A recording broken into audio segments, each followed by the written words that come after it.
What are the best two things I can say about Anomaly? 1. Choices. Anomaly gives you impactful choices. Imagine you are in a horror movie. Does your colony try to be the good and slay the baddies? Does your colony try to embrace the dark powers to your advantage? Is your colony in a gray area where you're learning the dark powers but you want to use them for good? Or anything in between? That's Anomaly. 2. There is a huge amount of content. The worst two things I can say about Anomaly. 1. If you don't want horror-themed Rimworld colonies, then this isn't for you. For you, I would recommend not buying this. Virtually all the content is horror-themed. 2. This may be the first Rimworld DLC that I sometimes turn off. Will Anomaly work as the only DLC I own? Works great. I have completed an entire playthrough with Anomaly DLC only. Will Anomaly work with the other DLC? Works great. I have completed an entire playthrough with all the DLC, including Anomaly. Ludeon Studios' general policy seems to be no DLC, one DLC, all DLC, any combo of DLC, they all work great. Note, I'm not a Ludeon Studios employee. I'm not paid by Ludeon Studios. I did receive Anomaly for free. To my knowledge, I only got Anomaly to help bug test and provide feedback.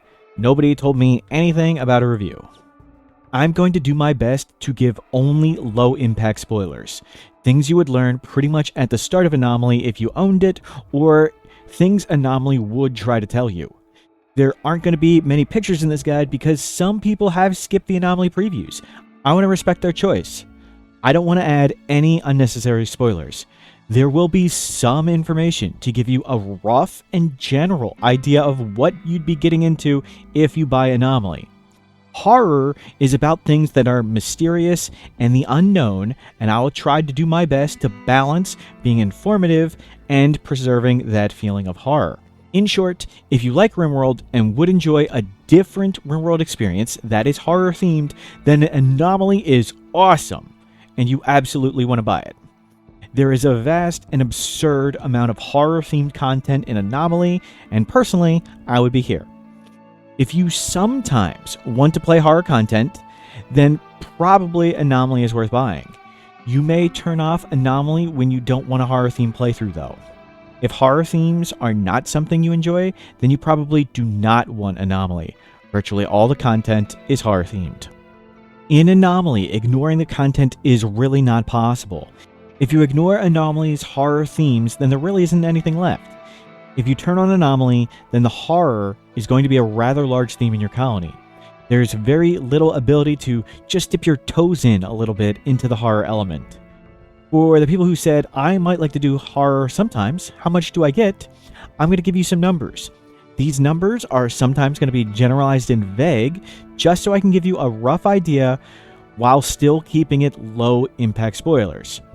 You get one new starting scenario, one new ending with the ability to play on after the ending, and repercussions on the choices you make at that ending. The ending requires a checklist of things you must encounter. The checklist is 27 things long. I'm going to show you the exact checklist because it's essentially the first thing that happens in the Anomaly DLC. I'll even show you exactly what I mean by it's the first thing that happens by starting a new game. New game. I chose the most standard start, crash landed. Here's my 3 people that have crash landed and all our stuff. I'm going to walk up to the Monolith and press investigate. We'll skip over this text. You can read it on your own if you buy Anomaly. We'll skip right ahead to the end, and here is the checklist of the 27 things. About 10 to 12 of these things are incidents that are combat-oriented. Examples of combat-oriented incidents in the base non-DLC game would be like a tribal raid, or an infestation, or a manhunter pack. Those are each one. I'm saying there are 10 to 12 of them in Anomaly, and that's a huge number. About 7 or to 10 of these things are new non-combat incidents.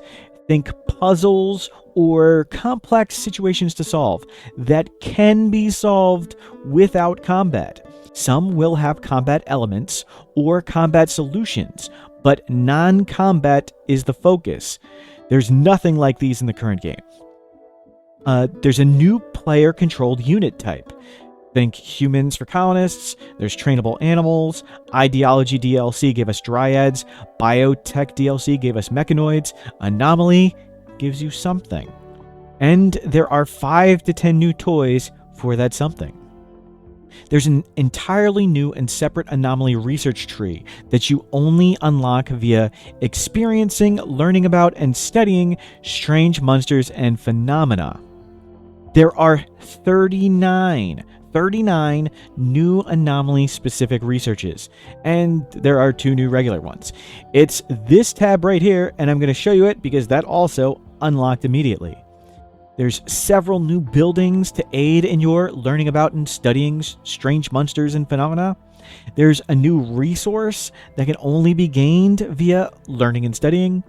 There's about 10 buildings, furniture, structures about or enhancing that studying, collecting. And again, I am intentionally being vague.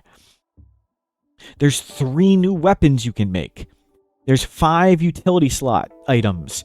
Some of them are completely new, and some of them are sort of re-Anomaly themed things of stuff that exists. There's 4 new super powerful drugs. Technically, there's 5, but really 4 of them are drugs. There's a new spell system with over a dozen spells. Some of them are ludicrously powerful. Your colonists can be more powerful than ever before. And for non-horror, I think it's just these 2 things. A double door that's really strong, and a utility item turret that you can throw. And to be fair, I think this turret thing is the most amazing thing ever. There's probably a bunch of other Anomaly things I didn't properly describe. And in Rimworld terms, that's an absurd amount of stuff. That is so much stuff, but it's virtually all horror, and you have to experience horror-themed content to unlock nearly all of it, but those last 2 things. I play a lot of Rimworld, and I will experience many more Rimworld colonies in my future. I cannot imagine ever turning off the Royalty DLC, the Ideology DLC, or the Biotech DLC. I can play Rimworld with those DLCs on and largely ignore their major mechanics and still get lots of cool new features from them. I can imagine turning Anomaly DLC off at times. Sometimes I may not want horror themes injected into my Rimworld colonies. If you want horror themes, sometimes Anomaly is amazing and probably worth buying. But if you're thinking horror themes, something I'd never want, probably want to pass on Anomaly. Anomaly isn't quite a full overhaul, but it does feel like a completely different Rimworld experience. In Anomaly, you aren't merely attempting to establish a colony on a rough Rimworld. Anomaly is about experiencing, learning about, and studying these strange monsters and phenomena. Only by experiencing, learning, and studying these horror-themed incidents do you unlock the cool toys of Anomaly. If you don't poke the horror-themed stuff, you get virtually no cool toys.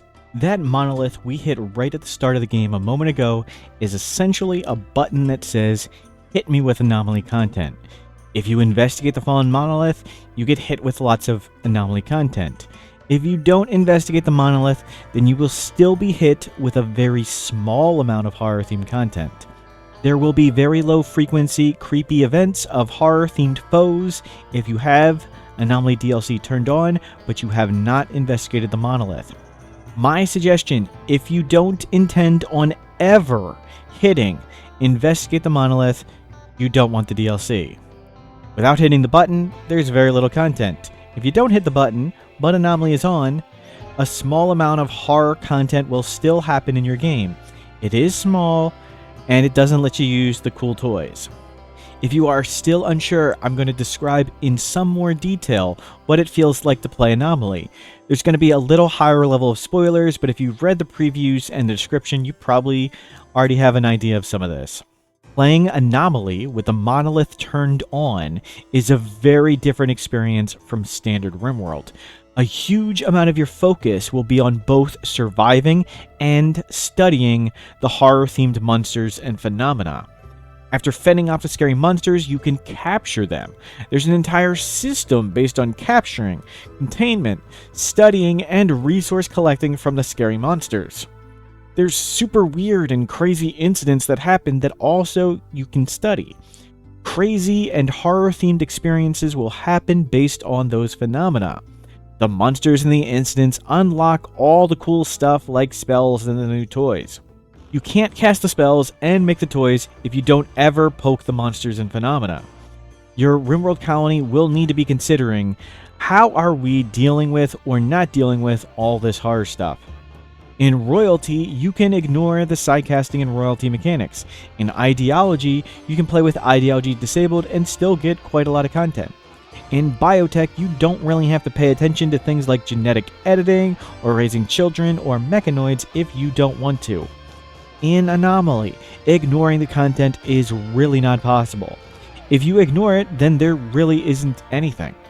If you do turn the Monolith on, then horror is going to be a rather large theme in your colony. There's very little middle ground with let's just dip on our toes into the horror element. Quick review on the other DLC. There's no best or worst DLC. Each has a purpose or a theme, and you may or may not care about those themes and items. Rimworld works great, no DLC, all DLC, any combo of DLC. Pick the DLC that sounds great to you. Royalty DLC is the first DLC made. It's got more general content than the other DLC. Royalty has about 30 implants, some new quest types, some royalty-themed clothing, furniture, flooring, and weapons. There's a whole royal title system. There's spell casting, which it calls sidecasting, that can be gained mainly two separate ways. Royalty via the title system, or tribal by praying at an anima tree. And there's lots of very cool and powerful sidecast. The downside of Royalty, it was the first DLC they made. Ludeon Studios has grown a lot since then and learned a lot since Royalty. It's still fantastic, but it's not really as gigantic as the later DLC. Ideology DLC is focused on creating themed colonies. If you really want to make a cult, or a religion, or a tribe, or a society, or some other group, then Ideology may be exactly what you want. Your Ideologion will have beliefs, rituals, perks, downsides, quirks, and more. There's so many options and choices in setting up the society you want. The downside is that there's a bazillion choices before you start a game. You are given a wall of choices, and some of the choices may have drastic changes on your colony. Via Ideology, you can make Rimworld vastly easier or vastly harder and more complicated. Some of the choices may not be clear on exactly what it's going to cause. If you aren't sure how to start an Ideology game, I recommend choosing Fluid Ideology. That lets you change your ideology over time with in-game mechanics. Then I would suggest trying to intentionally choose low impact or standard choices. Whenever possible, choose nothing. You can always choose the cooler stuff later over time with Fluid Reformations. You can also edit your ideology with development mode if something doesn't go quite right. Biotech DLC adds multiple huge new mechanics to the game. Primarily, those are children, player-controlled mechanoids, and genetic engineering. Each of those three feels like its own DLC, and all of them come with biotech. Personally, for me, children radically change how much I am attached to my colonists. Each of those systems can be fairly complex and doesn't really fully develop unless you play a Rimworld colony for a long time. These are long-term things you want to keep going into. Which of those DLC you do want or don't want is entirely up to you. The game works great with any, all, or none. I'm Mortal Smurf. I play Rimworld. Thanks for watching.